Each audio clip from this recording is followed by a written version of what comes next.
নমস্কার বন্ধুরা, প্রিয় ফুড কিচেনে তোমাদের সবাইকে স্বাগতম। আজ আমি রান্না করব কুমড়ো শাকের ঝোল। তো এখানে মটর ডাল সেদ্ধ করে নিয়েছি আর কেটে নিয়েছি আলু, বসিয়ে দিয়েছি কড়াই।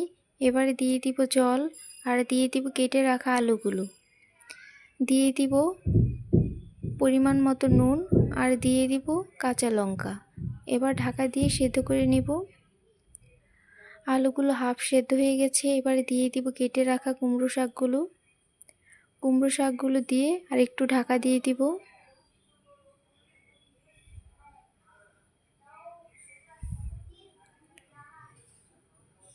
দেখো বন্ধুরা, সব কিছুই ভালো মতো সেদ্ধ হয়ে গেছে। এবারে দিয়ে দিব সেদ্ধ করা মটর ডাল।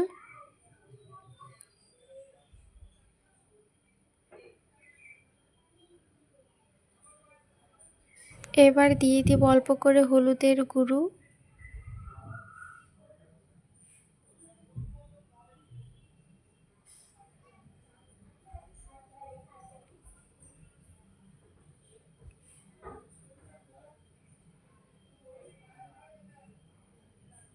এবার নামিয়ে নিব।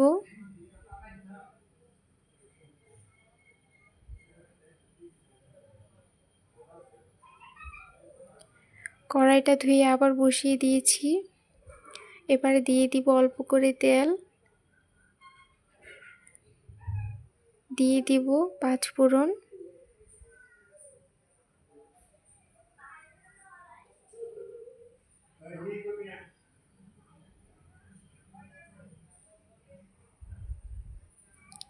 এবার দিয়ে দিব সেদ্ধ করা শাকগুলো।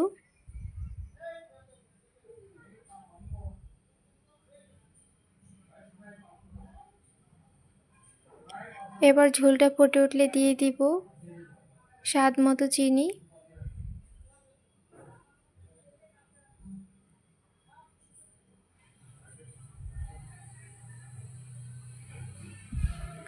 ঝোলটা হয়ে গেছে, এবার নামিয়ে নেব।